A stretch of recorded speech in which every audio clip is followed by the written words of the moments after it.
জ্যৈষ্ঠ মাসের শুরু থেকে সংক্রান্তি অবধি যে কয়েকটি মঙ্গলবার পরে প্রতিটি জয় মঙ্গলবার ব্রত হিসেবে পালন করে থাকেন মহিলারা। কুমারী এবং সধবা উভয়ই মঙ্গলবার ব্রত পালন করে থাকে। পূজা মাত্রই ব্রত, ব্রত মাত্রই সংকল্প প্রধান।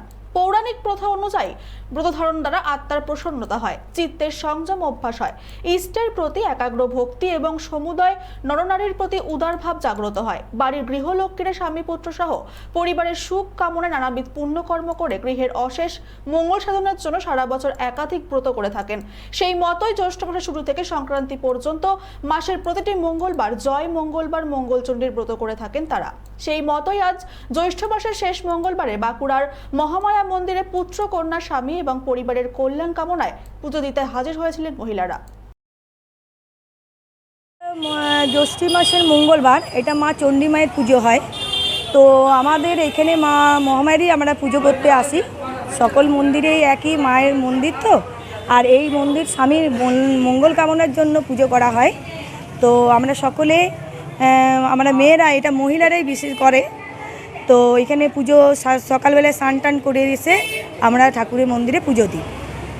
আর এখানে আমরা সারাদিন উপোস থাকি, সকাল থেকেই উপোস থাকি। হ্যাঁ, আর আমরা একে অপরের পুজো, এটা যেহেতু শেষ মঙ্গলবার, আমরা এখানে 4টে মঙ্গলবার করেছি, এটা যেহেতু শেষ মঙ্গলবার সেই জন্য আমরা একে অপরকে সিঁদুর দিয়ে, মানে সিঁদুরের আমরা খেলা, এটা বলতে গেলে সিঁদুর দিয়ে যাতে স্বামীর মঙ্গল হয়, একে অপরের স্বামীর মঙ্গল হয়, সেটাও আমরা চাইছি। এই গরমে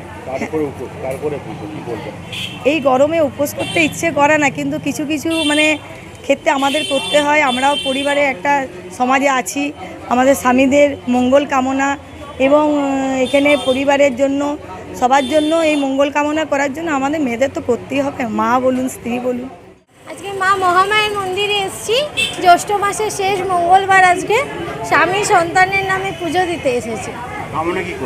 কামনা করলাম তারা যেন দীর্ঘ আয়ু হয়, সুস্থ থাকে, সবসময় হাসি খুশিতে থাকে।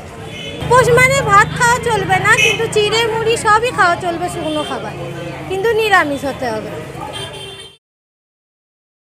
বাঁকুড়া থেকে নবেন্দু হাটের রিপোর্ট, চ্যানেল 24/7।